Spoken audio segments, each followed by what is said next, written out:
And joining us now on the next steps at the ICJ and to understand what's next is founder and president of the Shurat Hadin Law Center, Nitsana Darshan-Leitner.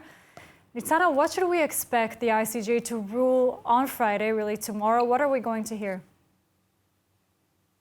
The ICJ is supposed to decide whether it's giving injunction against Israel or not, the injunction to stop the war. The preliminary act was asked by the South Africa complaints in order to limit the harm that is caused to the population as a result of the so-called genocide that Israel commits in Gaza. Really, as you're saying, so-called, because Israel has dismissed the genocide allegations, citing the right to self-defense for all the obvious reasons that we know here in Israel. What is the Israeli defense expected to do right now? Ignore or comply? I mean, what are we supposed to hear from them? Look, it's a little bit complicated because on one hand, South Africa claims that Israel commits genocide, and she brings some proofs, people getting killed on the streets of Gaza, 20,000 children, women so far. And in order to show intention, South Africa shows that politicians and reporters and many people, high-rank officials in Israel, say that they want to demolish even the population in Gaza. And Israel, to its defense, comes and says, indeed, people getting killed in Gaza, but it's not our fault.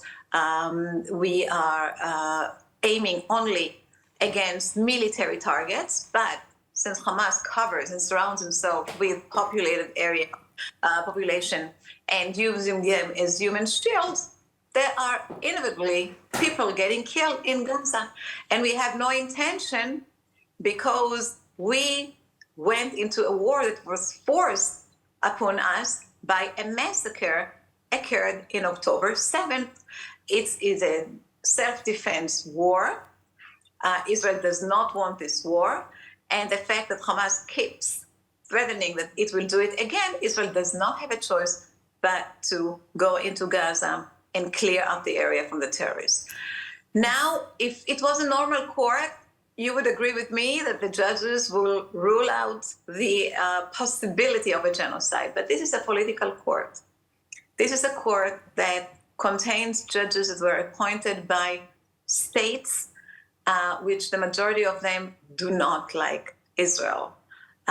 It's equal to the Security Council of the UN, which constantly, ultimately vote against Israel. And just because we have United States over there that impose veto, Israel would be in a very bad shape. So it's a very, very risky situation. We hope for the good. If the court will issue an injunction, Israel will have to decide what to do. I need to remind that the court itself just issues opinion or issues orders, but it doesn't have any teeth. You can't enforce this judgment. The only one who can enforce this injunction would be the Security Council of the UN. But there we have United States back and promise to impose and veto. Yes. Nitsana, thank you so much for joining us today, and stay safe. Have a great weekend.